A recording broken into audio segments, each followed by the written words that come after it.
दर्शकों नमस्कार, दिल दिल्ली देश में आपका स्वागत है। मैं हूं सुधीर राघव। आज हम चर्चा करने जा रहे हैं एक नई रिसर्च पर।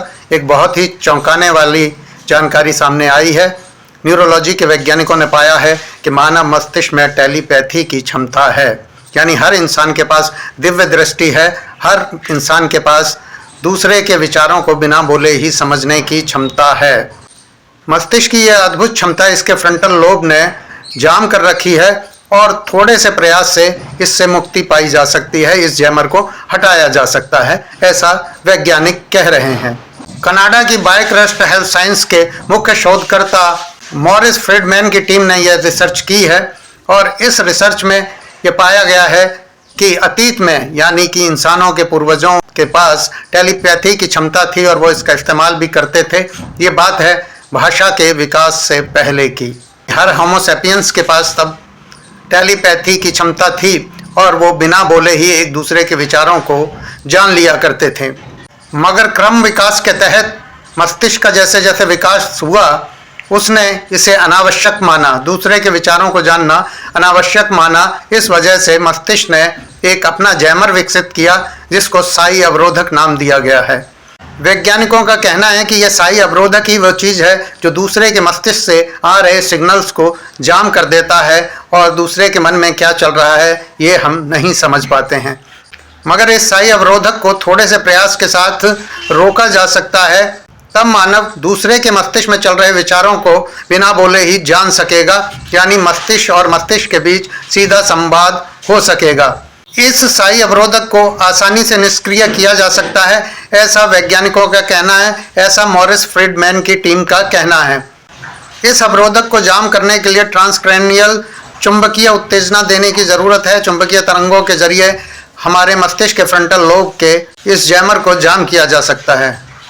ट्रांसक्रैनियल चुंबकीय उत्तेजना की मदद से हम उस अवरोधक को, साई अवरोधक को निष्क्रिय कर सकते हैं जो दूसरे के मस्तिष्क से आ रहे विचारों को समझने में या विचार की तरंगों को समझने में बाधक बनता है।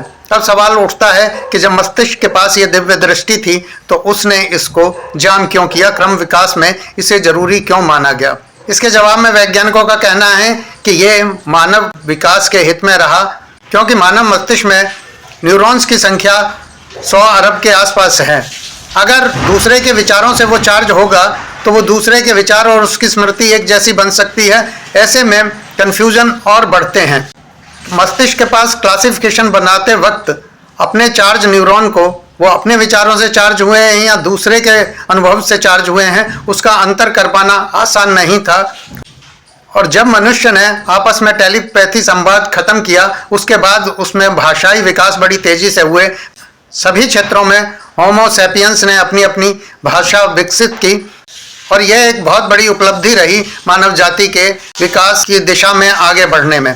फ्रंटल लोब में साई अवरोधक विकसित होने के बाद मानव जाति का विकास एक अलग तरीके से हुआ है। भाषा का विकास इसी वजह से हुआ क्योंकि अब बोलने की ज़रूरत थी। आपस में अभिव्यक्ति के लिए हमें जिह्वा का इस्तेमाल या स्वर के इस्तेमाल की ज़रूरत पड़ी, जब साई अवरोधक ने जो मस्तिष्क से मस्तिष्क के बीच का संवाद था वो रोक दिया।